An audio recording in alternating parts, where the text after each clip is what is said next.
We light our chalice flame, as chalice flames are lit in our brother and sister congregations across the world. And as we light it, we will hear words adapted from those by John Lewis, the American civil rights pioneer and leader and member of the US Congress, who died this week.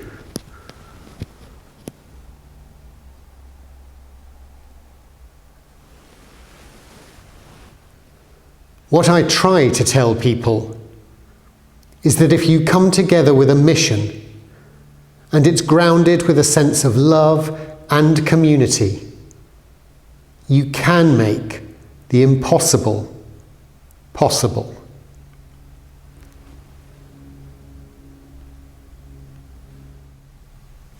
Welcome.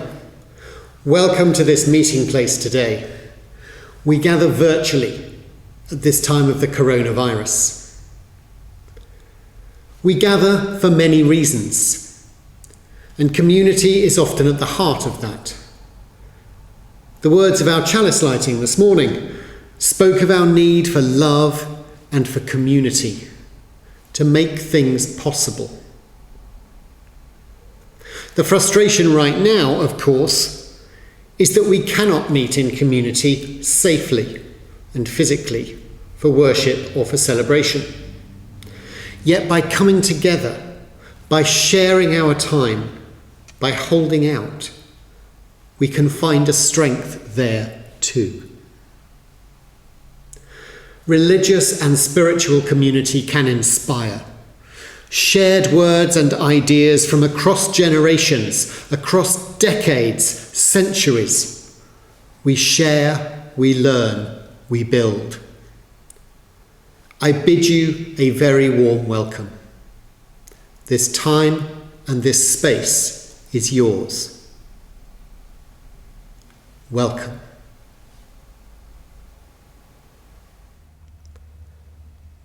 Our first reading is a piece by the Reverend Marta Valentín. It's from her book, A Long Time Blooming. And this is a piece called Beginning Again on the Continuous Journey.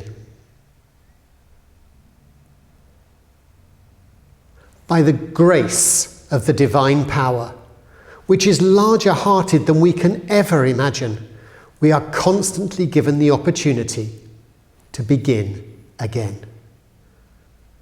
As the signposts along the continuous journey suggest twists and turns we had not brought into view, for the focus was on the mountains just ahead, beyond the ridge. By the faith of the divine power that lives through the trust of our human ability, we are constantly offered the challenge to test the waters. Not just smooth the inevitable ripples to a satiny gloss finish, as if that was the only goal in life, losing all character by not realizing the swells are what make life interesting, intriguing, and indescribable. By the love of the divine power, whose very core is compassion. For our earthly missteps on this journey, we are constantly given an opening to remember that we each have a place in the kingdom of humanity, and the knowledge and courage to begin again towards a faith-filled, loving grace that is our birthright.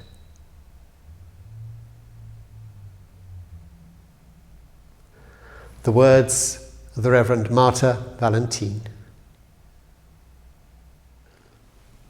Let us come together in a time of prayer.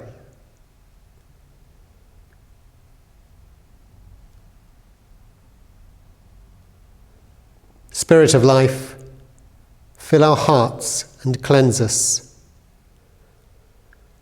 Remove the resentments that create walls between us. Remove the jealousies that make us small.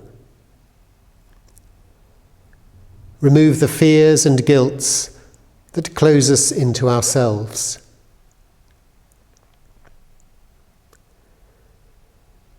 Cleanse us and empty us of these things, so that we may know the force and power and fullness of the love that reconciles us to ourselves, to one another, and to life.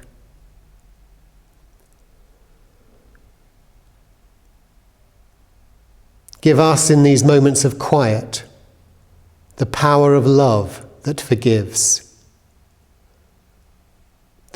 us when we fail ourselves, that allows us to ask for forgiveness, that empowers us to forgive. With forgiveness, lift us into new ways of loving. Free us to care for our families, to care for our friends, to care for strangers, to care for ourselves.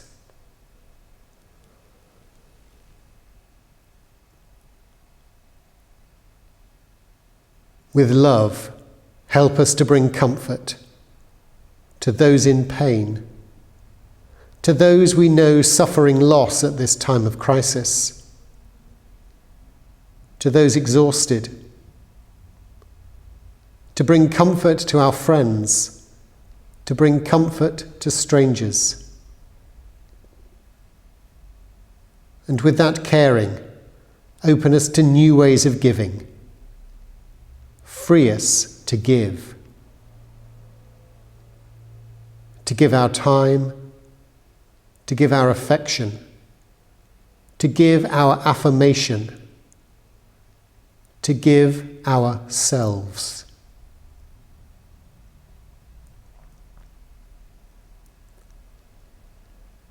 Grateful for the love that nourishes us, we celebrate its power to renew us, to change us, to give us hope.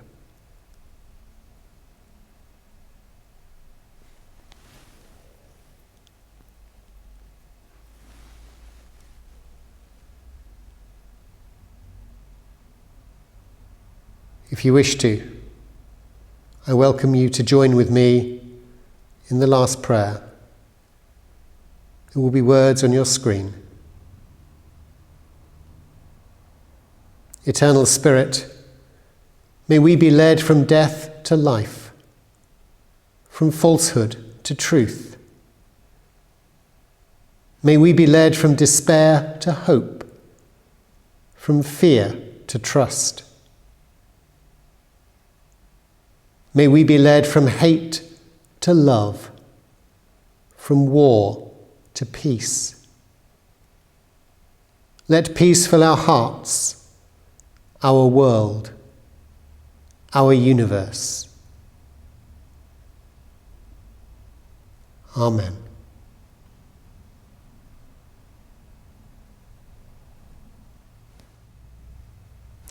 Our second reading is by the Reverend Angela Herrera. It's from a book of meditations called Reaching for the Sun. Now, this piece is called Sometimes It Takes a Little Craziness. And it's about the need for a world with a little less. Now, it starts, as you'll hear, in a different world altogether from this right now. But it's a piece, harks back over 4 months ago, as you would imagine, but it's the way we live our lives, and I'm sure it will ring many bells. This is It Takes a Little Craziness. When you arrive at the store and can't remember why, and you forget the vet appointment and almost miss the dentist, even though they called you yesterday. And the bills are late, and your kids need homework help, and you are behind at work, and you haven't exercised in weeks. And you've been eating fast food while vegetables wilt in your fridge, and your garden is turning into compost, and the one time you cook, you leave the granola in the toaster oven, setting the whole damn thing on fire. And you double book yourself again, and laundry forms mountains around your home, and you begin to look askew at your beloved because you've hardly had a chance to talk, let alone anything else, since you can't remember when.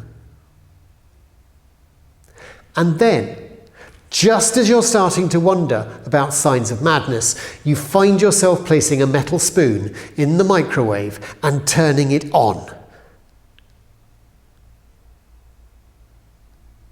Just breathe.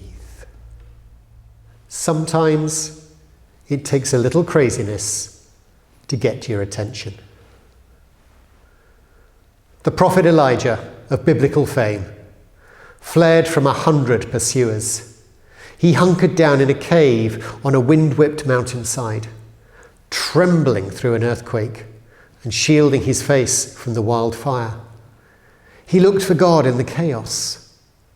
But when the storms blew over, when the shaking stilled and the flames died down, he crouched, panting, and thinking he'd missed it, his heart pounding in his ears. Then he finally noticed that still, small voice.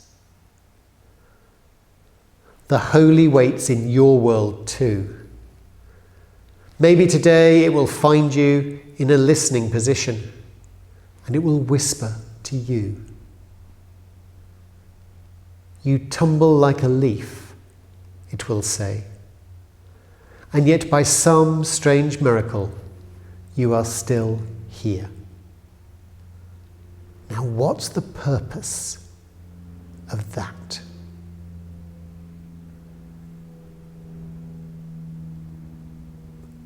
The words of Angela Herrera. We come now to a hymn. And from those words of Angela Herrera, the need to stop and to listen, to experience the divine in our lives. Now with words by Peter Sampson, set to a much older French tune, this is Grant Us God, a Mind to Know You. Now if you were to have a purple book, it will be number 58, but the words will be on the screen. Grant us God, a mind to know you.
We heard yesterday morning that John Lewis, the American civil rights pioneer, had died.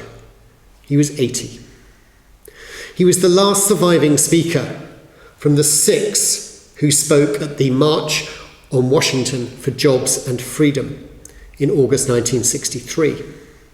It was the defining march to advocate for civil and economic rights of African Americans. And the 6 speakers, of which John Lewis was one, included Martin Luther King Jr. And it was this speech where he delivered his "I Have a Dream." John Lewis's entire life and career was dedicated to the causes of freedom and equality. Alongside his defining work in the 50s and 60s, he continued as an elected member of the US Congress to pursue fairness and non-violence. It's sometimes hard to imagine the bravery of his many acts at a time of considerable turmoil, risk, and change. He was a man of peace who did, and I'm sure will continue to, inspire generations of those seeking a more whole, a less divided world. Now, several of the newspaper stories spoke of John Lewis as an icon of the civil rights movement. He was iconic. Now, we hear this term icon bandied around quite a lot, perhaps without really knowing to what we refer. By calling someone an icon, or at least aligning them with the idea, we're surely placing a significant level of trust and belief and commitment in them. Because we hear of icons in a deeply religious sense. They're an aid to reflection. They're a way through which we might contact God, or the divine, or the all that is. So what really is an icon?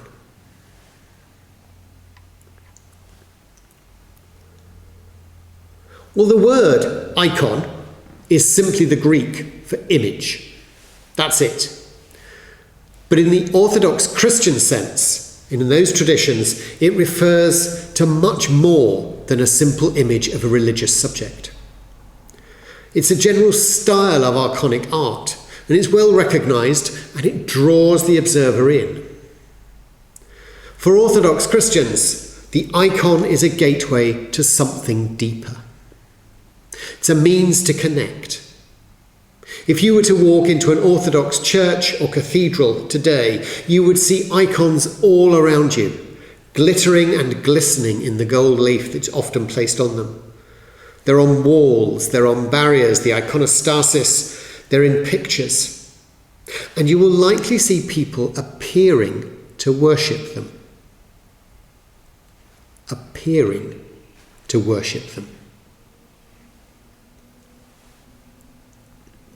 Now, veneration of an image is a dodgy topic in the Christian church.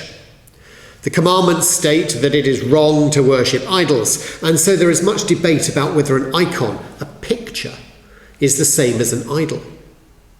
Now, as Unitarians, we probably don't care too much. But for some, this is really important.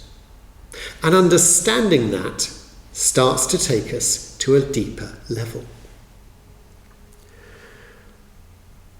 Now, over the centuries, this debate around the use of images has been constant, and at times violent and tragic.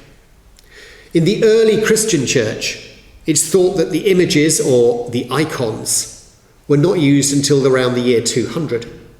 And from then on, the spread of icons, small pictures depicting the Christ, or Mary, or a saint, or a biblical scene, became commonplace in churches across the Christian world. Now, I'm not going to go into the detail of the defence of the theological defence of icons, which is a very long subject. It's a fascinating subject, and I'm very happy to talk separately on it, but I can't do that now. But suffice to say, it was sort of grudgingly accepted by some of the leading theologians that actually icons were not idols. And so people couldn't be worshipping icons since they weren't gods or God. They were, and they remain, pictures or images to aid Orthodox Christian worship. So icons are used by some to aid worship. But are icons really something we all need? And what, in any case, do we mean? Well, Rowan Williams, the former Archbishop of Canterbury, wrote a book around 15 to 20 years ago called The Dwelling of the Light, Praying with Icons of Christ. Now, it is, as you might expect, A, from a title like that, and B, coming from the Archbishop of Canterbury, a fairly Trinitarian book. But Rowan Williams reminds the reader that the point of an icon is to look beyond the immediate. And this is the really important part. The icon is an image of something earthly. The point, I believe, is that the image is seen not as the object of devotion, but rather it's a gateway to a deeper reflection. It's a door through which one might travel in order to reach a spiritual goal. One does not pray to the icon, one prays through it. One contemplates the image and allows it to help us access a deeper place. To find ourselves, to find our deeper truths, our deeper ways. A true icon can actually lead us to a more fulfilled life. And that's not the same as worshipping an idol.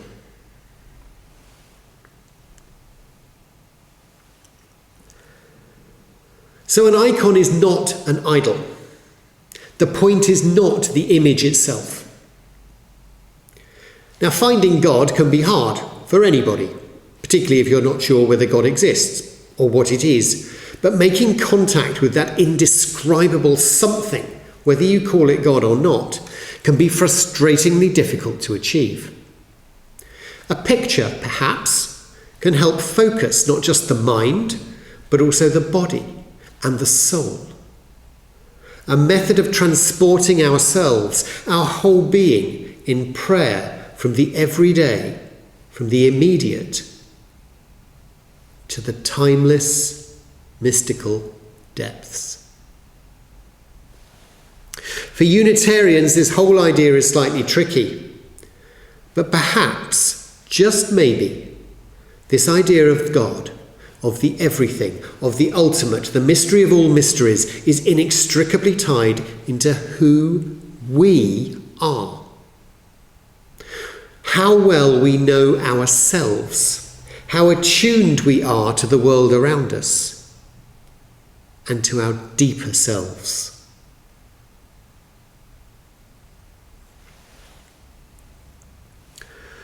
Now, in our first reading, we heard the story of Angela Herrera's realization that it's only once you take a step away from the craziness that you might be able to stop and hear the voice of God.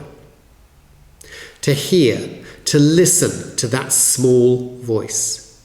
To hear the true call from within, perhaps, not just from without. To clear the clutter and chaos, to find the moment to dwell with something greater. Something known and unknown.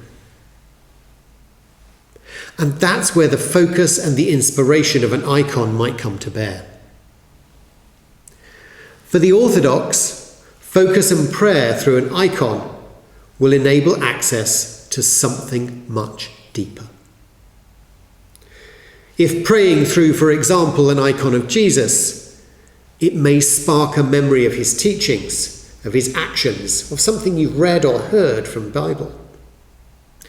Alternatively, if praying through an icon of, say, Ezekiel, who we heard so much about last week, the writer of the Valley of Dry Bones, so praying through an icon of Ezekiel, It'll be an unconscious remembrance of the words of that passage, for example. Something will bubble up, the words and the teachings. And these words too may not, in the mystery of prayer and divine connection, even be remembered literally. Because what's really happening here is the icon is helping you link to the divine. And it's this connection to the divine that inspires people. Our first reading, the piece by Marta Valentín, spoke of how we begin again and again and again on the continuous journeys of our lives. But she spoke to the grace, the faith, the love of the divine power to fuel our personal journeys, of the reminder of the value we must place on a faith-filled approach to our actions and our living.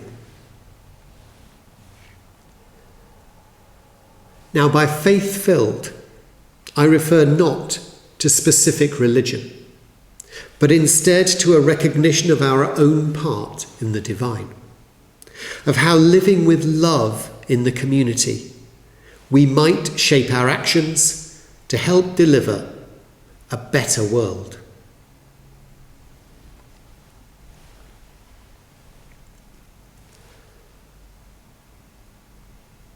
Now, for me, icons and faith can provide a link to that something that dwells within each of us. That divine spark that is not separate, but is instead integral to our lives and places us in community with everybody else. Everybody else. We are each connected by this thread of wonder, this link and participation in something unknown and ultimately unknowable. Now, for the Orthodox Christians, the painted and beautiful icons provide that opportunity to connect to a place outside of time, a place of mystery, a place of inspiration.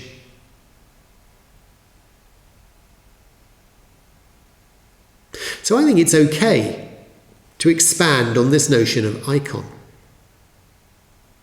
I mentioned before that the press referred to John Lewis as an icon.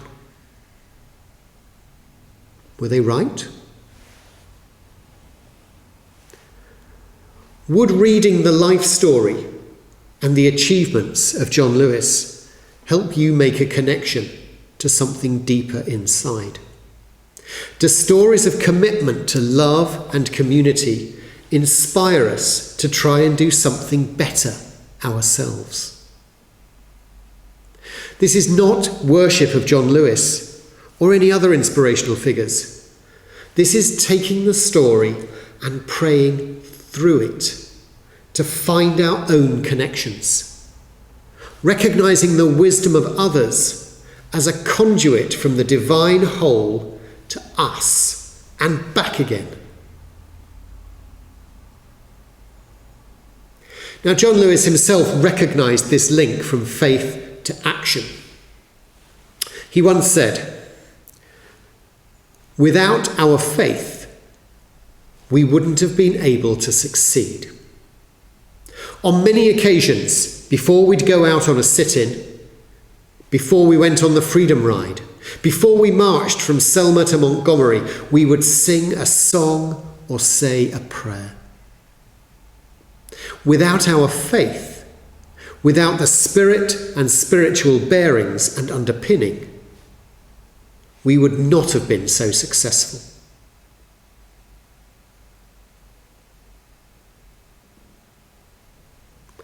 Finding space to stop. Reflecting through love. Allowing the grace, the faith, and the love of the divine spirit to underpin and to support. Focusing through icons of many sorts to bring us to our deeper selves. An iconic connection.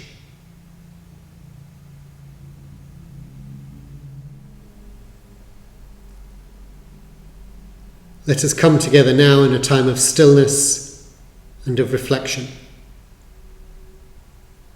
As we settle our bodies, perhaps closing our eyes, focusing on our breath. I shall speak some words, and then we shall come together in stillness and quiet. The stillness will be broken with music to continue our reflection. As we settle our bodies,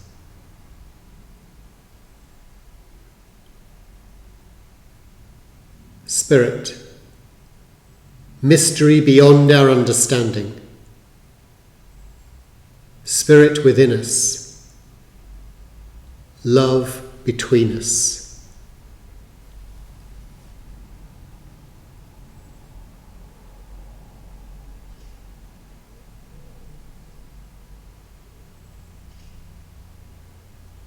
As we step aside from the busyness,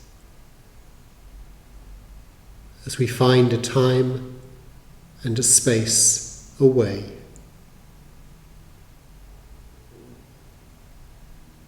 As we draw on our deeper connection.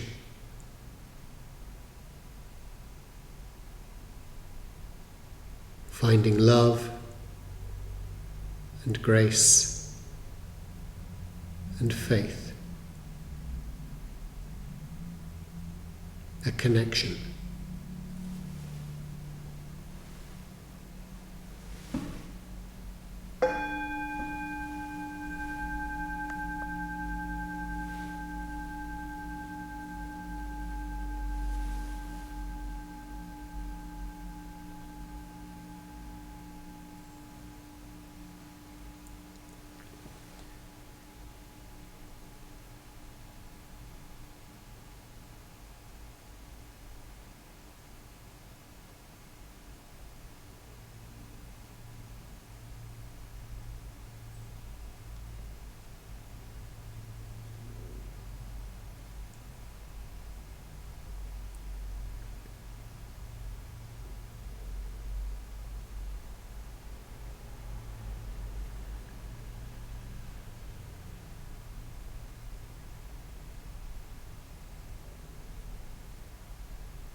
Some closing words. Spirit of life, we give thanks for your presence, for light and for love, for night and for change. Our worship is over, but our service continues. As we depart, may there be peace among us, now and forever.